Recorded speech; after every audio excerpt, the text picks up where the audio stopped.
The public sector has a responsibility to engage with those who use the services within their local community. This could be anything from letting people know about proposed changes in the near future to actively seeking opinions and ideas on large-scale transformational change.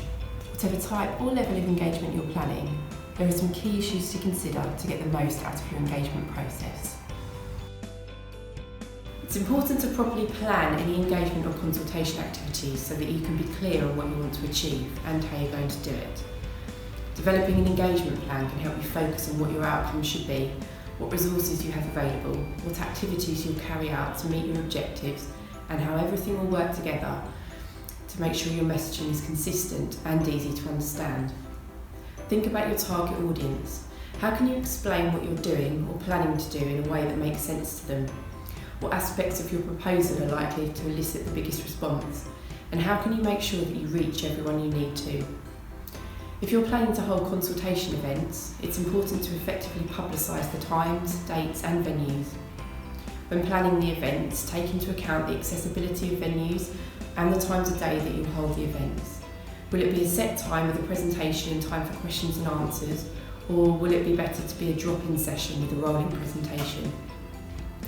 You also need to think about who needs to be present at the events in terms of representatives from your organisation. We've found it's important to have someone with a clinical background either hosting or at least present at these events, as it provides a level of credibility when answering people's questions or concerns. To achieve a good level of engagement or a large number of responses to a consultation, you need to let people know it's taking place and how they can get involved. You could have printed information leaflets and hard copies of a consultation form or survey. With these, it's important to consider how you'll distribute them and also how you'll collect responses. You can have an online version of the survey or consultation, which is a great way of collecting large amounts of qualitative and quantitative data to help shape your planning in the future.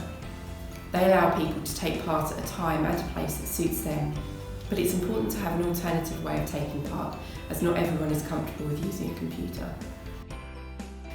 Using things like infographics in social media posts or films explaining what you're engaging about can capture people's attention. They're also highly shareable and can help spread the word quickly about how people can get involved. Cuts to services generally elicit a huge response as they affect a large number of people, and those affected have a vested interest in sharing their views. Trying to engage people at a very early point in a service change programme is likely to elicit a more muted response. If you're asking people for ideas or opinions on how things could be made better, then you're only likely to hear from those people who have either had a very good or very negative experience of the current service.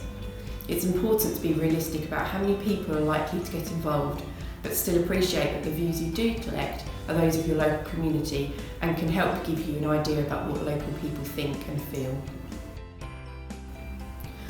We also feel it's important to be honest with your local communities about why things need to change.